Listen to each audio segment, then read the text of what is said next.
یہ اور کچھ نہیں کر رہی ہیں، ایسا کچھ نہیں ہے، حقیقت سے اس کا واسطہ نہیں ہے۔ مرداوی نے چینل الحدث اور کچھ دوسرے میڈیا آؤٹلیٹس پر بھی الزام لگایا کہ انہوں نے سیز فائر اور ڈس آرممنٹ یعنی کہ نہتا کرنے کو لے کر غلط رپورٹنگ کی اور نامعلوم سورسز کے حوالے سے افواہیں پھیلاتی۔ یعنی صاف ہے کہ فی الحال حماس نے کلیئر کر دیا ہے جو پریزنٹ سینیریو ہے اس میں وہ اپنے ہتھیار سرنڈر نہیں کرے گا۔ ہاں، حکومت سرنڈر کرنے کی بات تو وہ پہلے کر چکا ہے کہ ٹیکنوکریٹ حکومت غزہ میں بن جائے، ہمیں کوئی مسئلہ نہیں ہے، بس جنگ رکنی چاہیے۔ حماس کا ایک اور بیان ہے جس میں حماس نے کہا ہے کہ قیدیوں کی ادلا بدلی کا عمل فوراً شروع ہو، اب اور دیر نہیں ہونی چاہیے۔ یعنی حماس خود چاہ رہا ہے کہ فوراً سیز فائر ہو۔ غزہ جنگ ختم کرنے کی کوششیں تیز ہو گئی ہیں دوستو۔ مصر میں آج سے شروع ہو رہی اہم بات چیت سے پہلے حماس نے اعلان کیا کہ وہ قیدیوں کی ادلا بدلی یعنی ہوسٹیج پرزنر سویپ کے عمل کو فوراً شروع کرنے کے لیے تیار ہے۔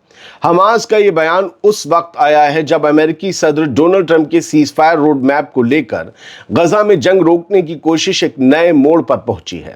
ادھر امریکی secretary of state Marco Rubio نے اسرائیل سے کہا ہے کہ جب بم گر رہے ہوں تب ہوسٹیج کی رہائی ممکن نہیں ہے گرو، اسٹرائکس اور حملے روکنے ہوں گے۔ اور مارکو روبیو نے یہ بھی کہا کہ فی الحال غزہ میں جنگ ختم نہیں ہوئی ہے، جنگ چل رہی ہے اور یہ جنگ رکے گی یا چلتی رہے گی یہ حماس کے جواب پر ڈیپینڈ کرے گا۔ دوسری طرف مصر، قطر اور کئی عرب ملکوں کے وزیر خارجہ نے یہ کہا ہے کہ آج شرم الشیخ شہر مصر میں ہونے والی یہ بات چیت ایک اصلی موقع ہے جنگ کو ہمیشہ ہمیشہ کے لیے ختم کرنے کا۔ آج مصر میں بہت بڑی میٹنگ ہے۔ اسرائیلی وزیر اعظم بنجامن نیتن یاہو نے بھی امید جتائی ہے کہ آنے والے کچھ ہی دنوں میں تمام ہوسٹیجز کی رہائی ممکن ہو سکتی ہے۔ اگر کوئی غلطی ہوئی تو سمندر میں جواب پوری طاقت سے ملے گا۔ یہ بیان IRGC چیف پاکپور کا ہے۔ ایران کی Islamic revolutionary guard corps IRGC کے senior commander major general Mohammad Pakpour نے کہا کہ اگر دشمن نے گلف یا ایرانی جزیروں کے علاقوں میں کوئی بھی غلط حرکت کی تو IRGC نیوی پوری طاقت سے جواب دے گی۔ ایران کی ملٹری کی اپنی نیوی ہے جو ہوتی ہے کسی بھی ملک کی، وہاں IRGC ایک پیرلل ملٹری ہے، آرمی ہے، اس کی الگ نیوی ہے، یہ بتا دیا آپ کو۔ گلف کے ملٹری اڈوں اور جزیروں پر تعینات نیوی یونٹس کا جائزہ لیتے ہوئے جنرل پاکپور نے کہا جس طرح 12 دن کی جنگ میں ہم نے اسرائیل اور امریکہ دونوں کو جھکا دیا تھا، اسی طرح اگر سمندر یا جزیروں میں کوئی حرکت ہوئی تو جواب پوری قوت سے دیا جائے گا۔ جنرل پاکپور نے اس دورے کے دوران گلف میں ایک امریکی جہاز کی موجودگی پر بھی نگرانی کی اور کہا کہ ایران کی فورس ہر حرکت پر نظر رکھے ہوئے ہے۔ یہ بیان ایسے وقت آیا ہے دوستو جب امریکہ نے ایران کے پڑوسی ممالک میں اپنی فوجی موجودگی بڑھا دی ہے، ہلچل تیز ہے اور پورے علاقے میں تانا تنی کی فضا گہراتی جا رہی ہے۔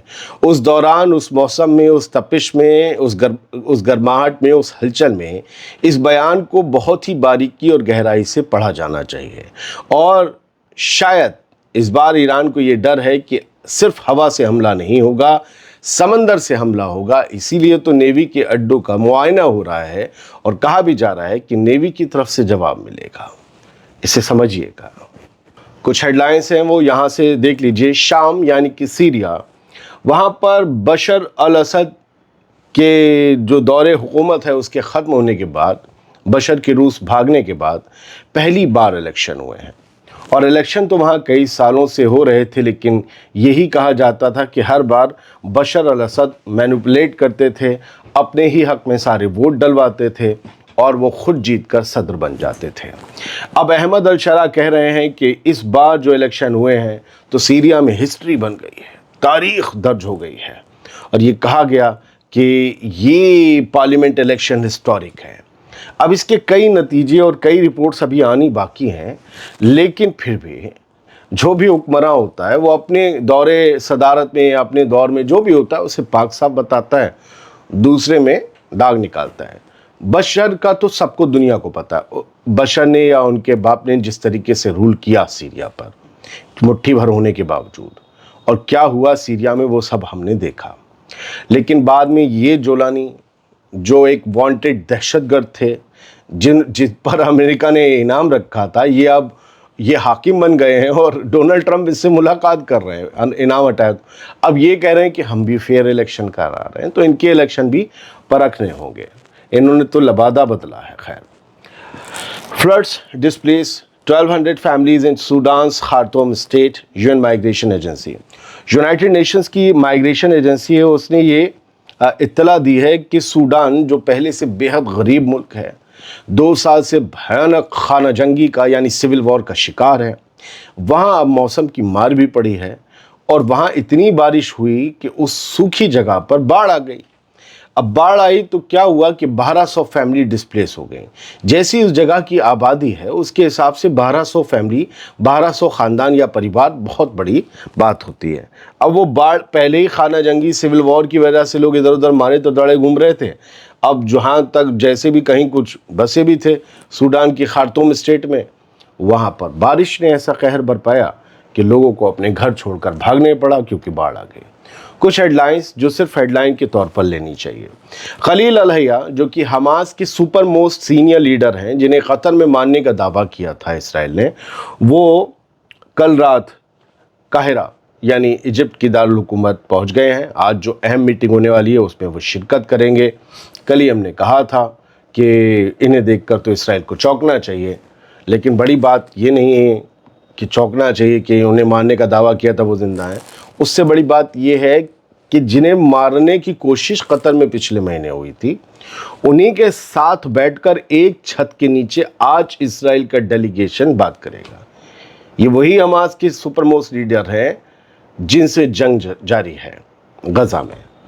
تو یہ انڈائریکٹ بات چیت ہوگی، ایک کمرے میں خلیل الحیہ اور دوسری طرف اسرائیلی ڈیلیگیشن، بیچ میں کوئی میڈیٹر ہوگا، ان کی بات ان کو، ان کی بات ان کو پہنچائے گا۔ پرسوں رات سے یا اس سے بھی ایک رات پہلے سے ڈونلڈ ٹرمپ نے پرسوں رات یہ کہہ دیا تھا کہ اب بامبنگ روک دو، حماس مان گیا ہے، بات چیت جاری ہے، میٹنگ کرنے والے ہیں، لیکن اسرائیل کی بامبنگ جاری ہے۔ اس رات سے کل تک تو 75-70 لوگ شہید ہوئے غزہ میں، اور اب 24 لوگوں کی اور جان گئی ہے، 24 لوگوں کی کل میں، جب تک یہ خبر لکھی گئی الجزیرہ کی، کہ وہاں پر بات چیت جاری ہے، ایجپٹ میں کوششیں ہو رہی ہیں جنگ روکنے کی، اور یہاں بامبنگ روکنے کی اپیل کے باوجود اسرائیل رک نہیں رہا، اور پھر 24 لوگوں کی موت ہو گئی غزہ میں اسرائیل کا آرمی کا چیف جو ہے وہ اب بھی جنگ کے موڈ میں، حالانکہ وہ پہلے جنگ روکنا چاہتا تھا، وہ یہ کہہ رہا ہے کہ اگر بات چیت فیل ہو گئی حماس سے تو پھر جنگ واپس شروع ہو جائے گی۔ ارے تم حملے کر رہے ہو، لوگوں کو مار رہے ہو، جنگ کیسے اور شروع ہوگی؟ تمہاری فوج وہاں پڑی ہوئی ہے، اور یہ تو انڈرسٹوڈ ہے بچے کو بھی، اگر بات چیت فیل ہو گئی تو جنگ شروع ہو جائے گی۔ عجیب باتیں ہیں، اور بہت سی خبریں ہیں۔ ایک خبر یہ بھی ہے کہ اسرائیل کی ڈیفنس منسٹری، اسرائیل کارٹس والی، اس نے یہ کہا ہے کہ 1152 فوجی مارے گئے ہیں اسرائیل کے 7 اکتوبر 2023 سے، اور اس میں سے 40% 21 سال کی عمر کے نیچے ہیں۔ اب کوئی کہے گا عادل بھائی 10,000 مارے گئے، 20,000 مارے گئے، 50,000 مارے گئے، میں کہہ رہا ہوں سارے مار دیے گئے۔ آپ کے پاس کوئی ثبوت ہے؟ آپ کا کوئی لوکل رپورٹر وہاں ہے؟ جو کلیم کچھ لوگ 1-2% لوگ ہیں جو کلیم کچھ لوگ کرتے ہیں، تمہیں نہیں پتا 10, 20, 25,000, 50,000, 60,000 مار دیے گئے، یہ کلیم تو خود حماس نے، فلسطینی اسلامک جہاد نے نہیں کیے جو وہاں پر جنگ لڑ رہے ہیں۔ وہ تو کہتے ہیں ہم نے حملہ کیا، کچھ مارے گئے، کچھ گھائل ہوئے، تعداد کلیئر نہیں ہوتی، کبھی کبھی ہوتی ہے 3, 7, 5۔ جو ان کی خبریں لکھتے ہیں ریفرنس گروپ کے میڈیا ہاؤسز، المیادین یا المسیرہ، وہ بھی نہیں لکھتے، وہ یہ کہتے ہیں مارے گئے اور گھائل ہوئے۔